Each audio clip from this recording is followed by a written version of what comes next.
வணக்கம். இன்றைய முக்கிய செய்திகள். புதுச்சேரியில் ரூபாய் 25.04 கோடி மதிப்பீட்டில் கணபதி செட்டிக்குளம் முதல் சிவாஜி சிலை வரை NH 332A ECR சாலையில் 2786 மீட்டர் RCC வாய்க்கால், 1548 metre RCC jersey type centre மீடியனுடன் கூடிய 14 கிலோமீட்டர் தார் சாலை அமைக்கும் பணிக்கு அடிக்கல் நாட்டும் விழா சின்ன காலாப்பட்டு புதுவை பல்கலைக்கழக நுழைவாயில் அருகே நடைபெற்றது. முன்னாள் போக்குவரத்து துறை அமைச்சரும் காலாப்பட்டு தொகுதி சட்டமன்ற உறுப்பினருமான கல்யாணசுந்தரம் முன்னிலையில் நடைபெற்ற இந்நிகழ்வில் முதலமைச்சர் ரங்கசாமி, பொதுப்பணித்துறை அமைச்சர் லட்சுமி நாராயணன் ஆகியோர் கலந்து கொண்டு பூஜை செய்து பணியினை துவக்கி வைத்தார்கள். விழாவில் பொதுமக்கள், PMLK ஆதரவாளர்கள், பாஜக கட்சி உறுப்பினர்கள் அனைவரும் கலந்து கொண்டார்கள்.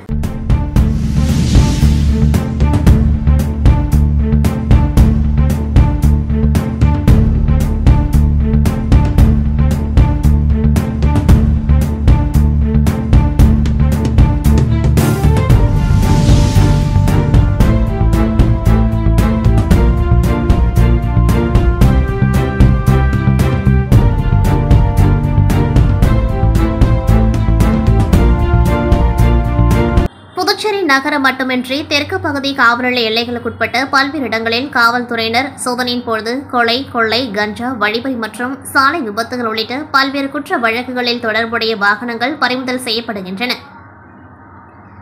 இந்த வாகனங்கள் வழக்கு முடியும் வரை காவல் நிலையங்களில் நிறுத்தி வைக்கப்படுகின்றன. சில வாகனங்கள் நீதிமன்ற உத்தரவின் பேரில் அவற்றின் ஆவணங்களை சமர்ப்பித்த பிறகு உரிமையாளர்களிடம் ஒப்படைக்கப்படுவதும் வழக்கம். ஆனால் சில நடைமுறை சிக்கல்கள் மற்றும் உரிய ஆவணங்கள் இல்லாத நிலையில் தொடர்புடைய வாகனங்களை உரிமையாளர்களிடம் ஒப்படைக்க முடிவதில்லை. மேலும் சில வாகன உரிமையாளர்களும் வாகனங்களை திரும்பப் பெற முயற்சி செய்வதில்லை. அந்த வகையில் சுமார் 100க்கும் மேற்பட்ட இருசக்கர வாகனங்கள் அரியங்குப்பம் காவல் நிலைய வளாகத்தில் நிறுத்தப்பட்டுள்ளன. அவற்றின் மதிப்பு பல லட்சம் ரூபாய் என கூறப்படுகிறது.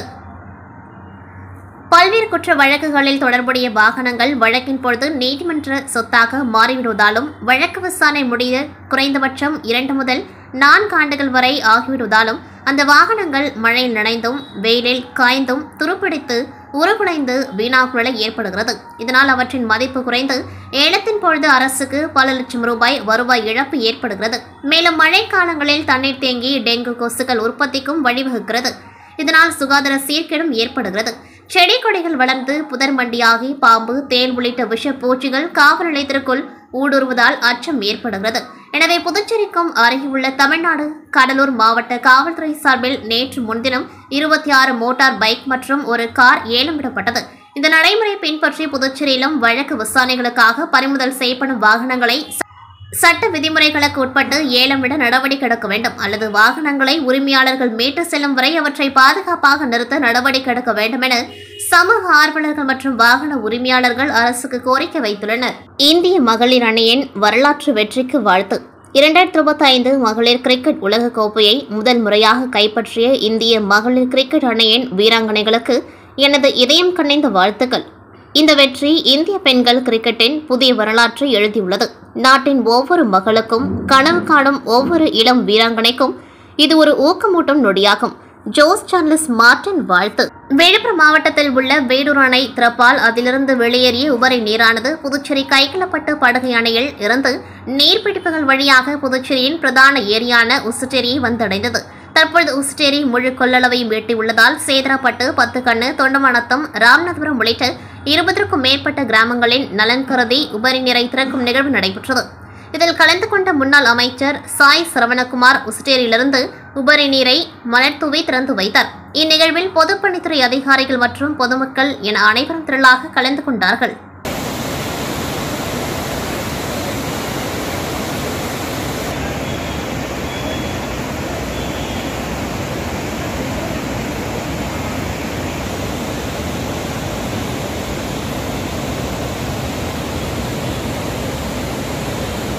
புதுச்சேரி மத்திய பல்கலைக்கழக நாடகத்துறை மாணவன் புஷ்பராஜ் என்பவரை 4 மாதங்களாக தற்காலிக நீக்கம் செய்துள்ள பல்கலைக்கழக நிர்வாகத்தை கண்டித்து பெரியார் சிந்தனையாளர் இயக்கத்தின் சார்பில் முற்றுகை போராட்டம் நடத்தப்பட்டு வருகிறது.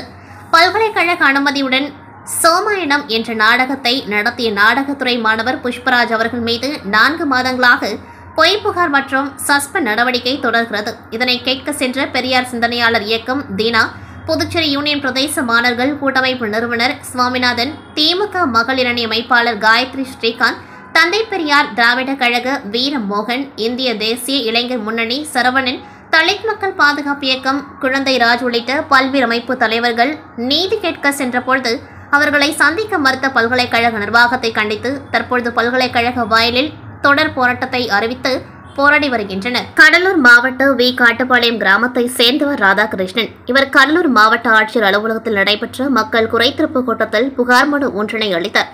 அம்மனுவில் கடலூர் மாவட்டம் குறிஞ்சிப்பாடி சிறுபாளையூர் கிராமத்தில் பொதுப்பணித்துறை அமைச்சர் ஏவ வேலு அவர்களின் மகன் குமரன் வரவனாறு நீர் வழித்தளத்தில் உள்ள 70 ஏக்கர் அரசு தரிசு நிலங்களை மோசடி ஆவணப்பதிவின் மூலம் அபகரிப்பு செய்து ஊழல் செய்ததாக கூறி கடலூர் மாவட்ட ஆட்சியர் அலுவலகத்தில் மனு அளித்தார். திமுக அமைச்சர் என்பதால் அதிகாரிகள் நடவடிக்கை எடுக்க தயங்குவதாகவும், இதுவரை பலமுறை மனு அளித்தும் நடவடிக்கை இல்லை, தகவல் பெறும் உரிமை சட்டத்தின் கீழ் கேட்டதற்கும் பதில் இல்லை என்றும், விசாரணை நடத்தினால் உண்மை வெளிவரும் எனவும் அவர் தெரிவித்தார்.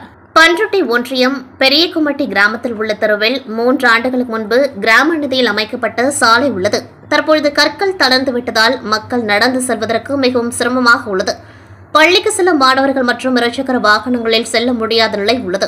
சேதமடைந்த சாலையை சீரமைக்க நடவடிக்கை எடுக்குமாறு மாவட்ட ஆட்சியர் அவர்கள் சாலையை சரி செய்யுமாறு நடவடிக்கை எடுக்க வேண்டுமென கடலூர் மாவட்ட மாற்றுத்திறனாளிகள் பாதுகாப்பு மற்றும் நலசங்க மாவட்ட தலைவர் சிவரவிச்சந்திரன் தலைமையில் சிறப்பு தலைவர் வழக்கறிஞர் திரு மார்பன் அவர்களின் ஆலோசனை பெற்று மாவட்ட ஆட்சியர் அலுவலகத்தில் மனு கொடுத்தனர்.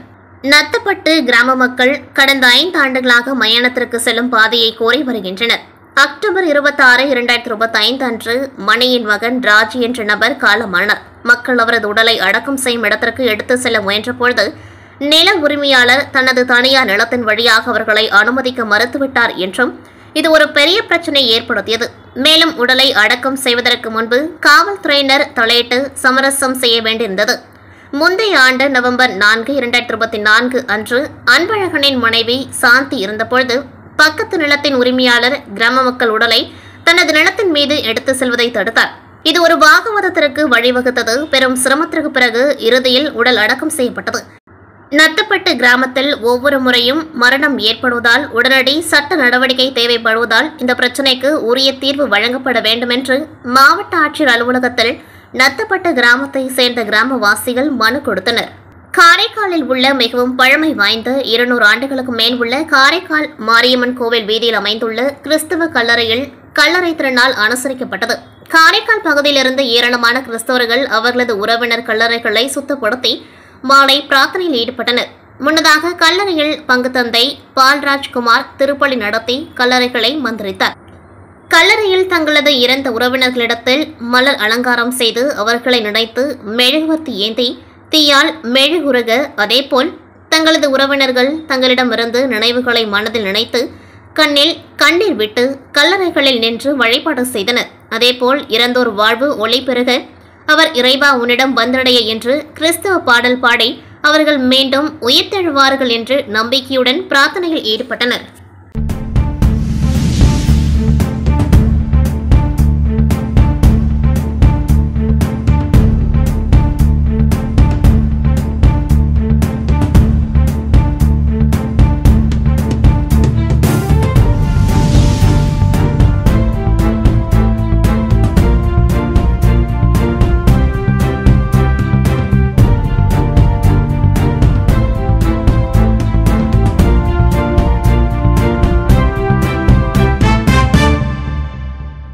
மணவெளி தொகுதி நொடங்கும்பம் பகுதியில் சமூக சேவகரும் புதுச்சேரி யூனியன் பிரதேச சமூக நல சொசைட்டியின் கடல் மற்றும் ஆறுகள் பாதுகாப்பு குழுவின் பொதுச் செயலாளர் ராசி ரியல் எஸ்டேட் அதிபருமான சுரேஷ் அவர்களின் பிறந்தநாளை முன்னிட்டு நொடங்கும்பம் பகுதியில் உள்ள தனியார் நிகழ்ச்சி அரங்கில் மகாத்மா காந்தி மருத்துவமனை மற்றும் மருத்துவக் கல்லூரி சார்பில் இரத்த தான முகாம் நடைபெற்றது. இதில் சிறப்பு விருந்தினராக சட்டப்பேரவைத் தலைவர் ஏம்பலம் செல்வம் கலந்து கொண்டு இரத்த தான முகாமினை துவக்கி வைத்தார். தொடர்ந்து அவரது தலைமையில் சுரேஷ் அவர்கள் கேக் வெட்டி இனிப்புகள் வழங்கி கொண்டாடினார். இதில் சபாநாயகர் ஏம்பலம் செல்வம் பொன்னாடை போர்த்தி பிறந்தநாள் வாழ்த்துரை தெரிவித்தார்.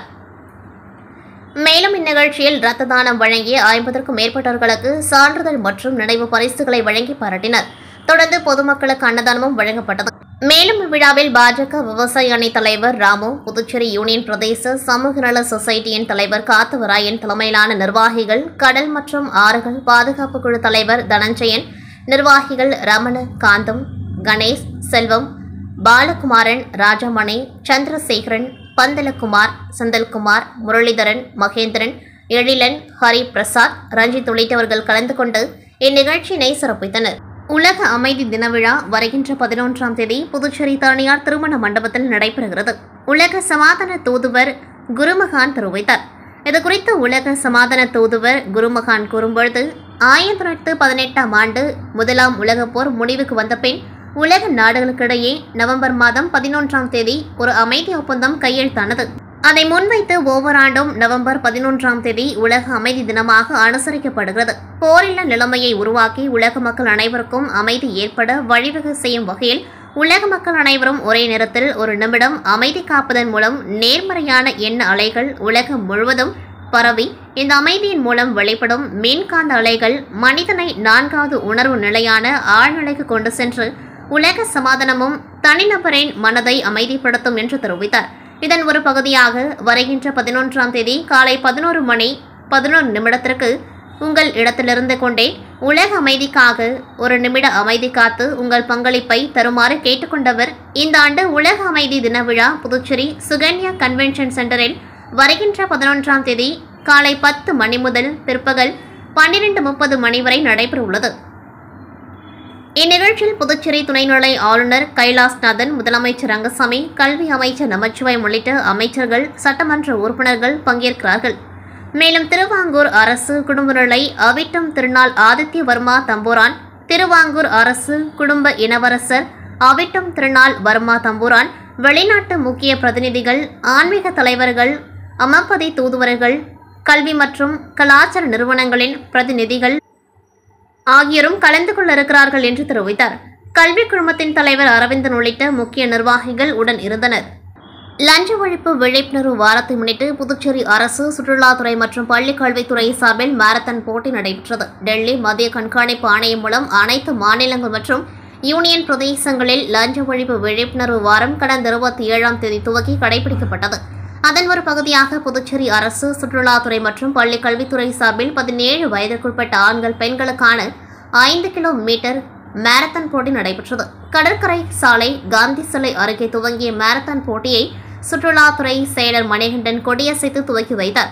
இதில் புதுச்சேரி மற்றும் காரைக்காலை சேர்ந்த 600க்கும் மேற்பட்ட பள்ளி மாணவ மாணவிகள் பங்கேற்றனர். காந்தி சிலை அருகே துவங்கிய மாரத்தான் பழைய சாராய ஆலை, ஹோட்டல் அதித்தி, ராஜா திரையரங்கம், கம்பன் கலையரங்கம், ரயில் நிலையம், தீயணைப்புத்துறை மற்றும் டூப்ளெக்ஸ் சிலை வழியாக காந்தி சிலையில் முடிவடைந்தது. போட்டியில் வெற்றி பெற்றவர்களுக்கு பரிசு மற்றும் பங்கேற்ற அனைவருக்கும் சான்றிதழ் வழங்கப்பட்டது.